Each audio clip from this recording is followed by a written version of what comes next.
Narasaraopet 1 town station పరిధిలో ఈ మోరు centre area దాని చుట్టుపక్కల ఉన్న మొత్తం దాదాపు ఒక 4-5 గల్లీల్లో పబ్లిక్ ఈ ట్రాఫిక్ ఇబ్బందులు చాలా ఉన్నాయని చెప్పేసి పోలీసు వారి దృష్టికి చాలా సార్లు తీసుకురావడం జరిగింది.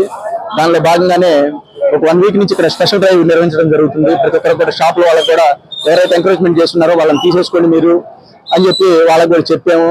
అదేవిధంగా ఈ 2 వీలర్స్ 2 లైన్లు 3 లైన్లు పెడుతున్న వాళ్ళకి కూడా మీరు పెడుతున్నారు విపరీతంగా అని చెప్పి 2-3 రోజుల ముందుగా మేము వార్న్ చేస్తూ కౌన్సిలింగ్ ఇవ్వడం జరిగింది. అదేవిధంగా అనౌన్స్మెంట్ కూడా చేస్తూ ఉన్నాము. అయినా కానీ చాలా మంది దాన్ని పట్టించుకోకుండా కట్ పెట్టారు. దాన్ని దృష్టిలో పెట్టుకుని నేను ఈరోజు మన గౌరవ కమిషనర్ గారికి నేను తెలియజేయడం జరిగింది. సారు సానుకూలంగా స్పందించి ఈరోజు వాళ్ళ స్టాఫ్ను పంపించి ఏవైతే ఎంకరేజ్మెంట్స్ ఉన్నాయో వాటన్నింటిని కూడా తొలగిస్తున్నారు. ముఖ్యంగా ఈ షాపుల వాళ్ళకి ఎలా చెప్పారు అంటే మీ అందరూ మీరు ఎంకరేజ్మెంట్స్ ఏవైతే చేస్తున్నారో మీరు తొలగించుకుంటే బాగుంటుంది. ఇదే విషయాన్ని నేను గత వారం రోజుల క్రితం కూడా మన ప్రసాదరుల ద్వారా తెలియజేశాను.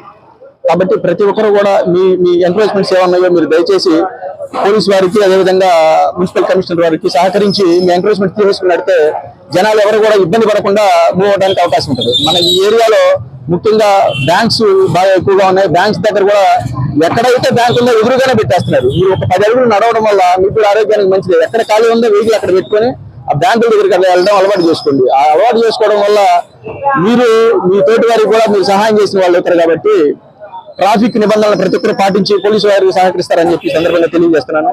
అదేవిధంగా ముఖ్యంగా మా గౌరవ ఎస్పీ గారు శ్రీనివాసరావు గారు ఈ ట్రాఫిక్ మీద స్పెషల్ డ్రైవ్ నిర్వహిస్తూ సార్ కూడా డైరెక్ట్ గా పర్సనల్ గా లేట్ నైట్ లో కానీ అదేవిధంగా ఈవినింగ్ రష్ టైంలో కానీ వచ్చి మాకు మంచి సూచనలు సలహాలు ఇచ్చి మేము ముందు నడవడానికి మాకు ముందుండి నడిపిస్తున్నారు.